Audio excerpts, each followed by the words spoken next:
10 years ago, I started putting together what I called a book. It's not really a book, but it's just some tips of how I got through some of the difficult financial times.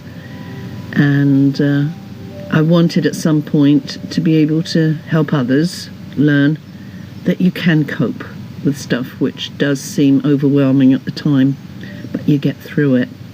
So anyway, this is the summary of what I'd already written. As you know, well, if you didn't, you'll know by now that I will stop at nothing if I believe in something.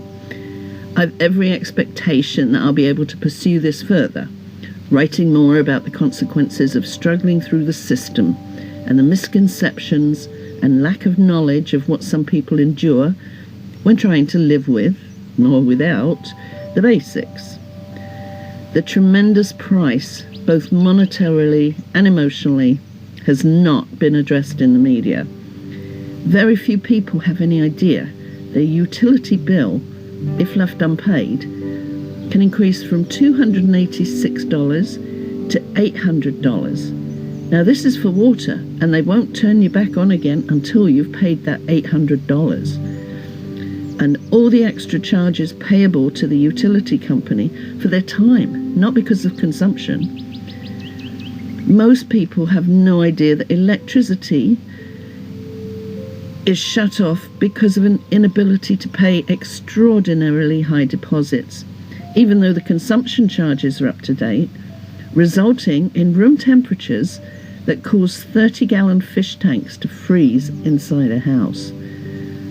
Children have to live in these conditions with no phone, no transport, and no money. There's no alternative but to endure these circumstances. And I know, because I've been there.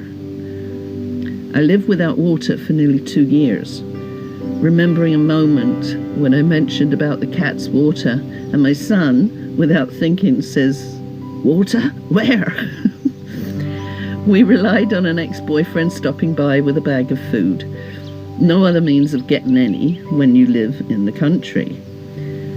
I was helped by one of John Baird, one of his energy ministers. Well, he was the energy minister. It was one of his assistants who phoned the head office of Hydro to try and have my electricity reconnected. And they still would not consider his pleas on my behalf. He was great. He kept in contact with me often to try and help. I could hear the bells ringing at Queen's Park as he took time out from parliamentary matters. I had not been disconnected originally, but after paying an overdue bill of $1,400, it was an old farmhouse and I'd had to use electric heat. I was required to pay $700 deposit, which added to my monthly bill was beyond my ability, but enough, even though consumption charges were up to date, to cause disconnection. As far as they were concerned, when I spoke to a woman in head office, if you buy a loaf of bread, you have to pay for it, and electricity is no different. We were literally freezing, and it didn't warrant any consideration. It was minus 15 degrees centigrade in the house. The fish had frozen in the tank. At the weekends, the kids stayed with their friends.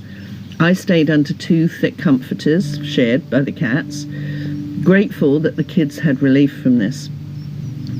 I don't know whether this could be considered in any way to help others to cope, but I've made up my mind that the less fortunate need a voice, and maybe I can be that voice. Not through the usual political channels, but by major media. I have, at my daughter Tam, my sister Anne, and my brother Ed, rest in peace Ed, at their urging, started to continue the rest of my story. I had no idea that it would be of inspiration, especially as it has, apparently, already touched a few lives.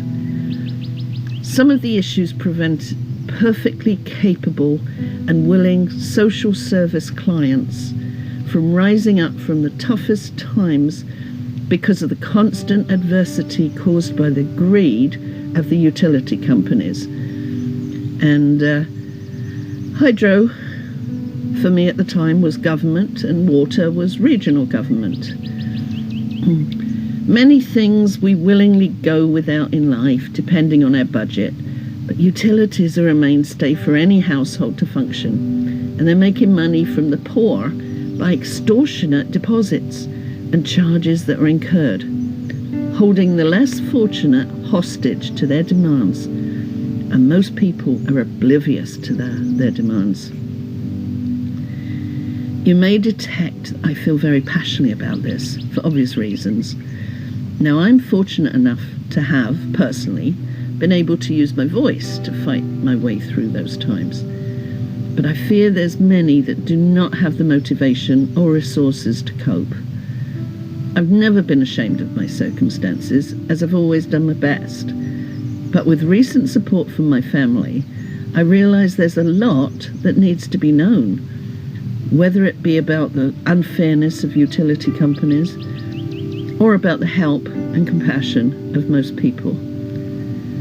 The system is made up of people that truly care, but are limited by protocol. My goal is not to highlight my experiences by looking for sympathy, because that's so far from the truth. I consider myself fortunate to have experienced the adversity, enabling me to appreciate life in a way that very few others can comprehend. I have 2 wonderful grown-up children that, regardless of anything, never made me feel guilty for not providing the essentials. And I have they have an appreciation for life that few of their age would understand. Once I get my words into some form of appropriate format, I will be approaching the media, and I will continue to look for all the outlets, not to directly pinpoint the disgraceful way that those of us that are less fortunate financially are trodden on by major utility companies, but mostly to educate the public about issues they have no concept would exist. Hopefully there's a lot of people that would be inspired to know that it is possible to cope with circumstances that seem beyond normal possibilities, and to be validated for some of the reasons they arrived in that position in the first place. I also want to have the opportunity to recognize how wonderful most people are when they know these situations exist. Many people love the opportunity to help, but are not approached because of shame on the part of the people in the predicament. I have no shame, and have been overwhelmed, not always by how much people give, but by how much they care. I used to get a chuckle standing in line at the food bank thinking, gives a new concept to going to the bank. I have so much more to tell, and I know that now is the time for me to share it.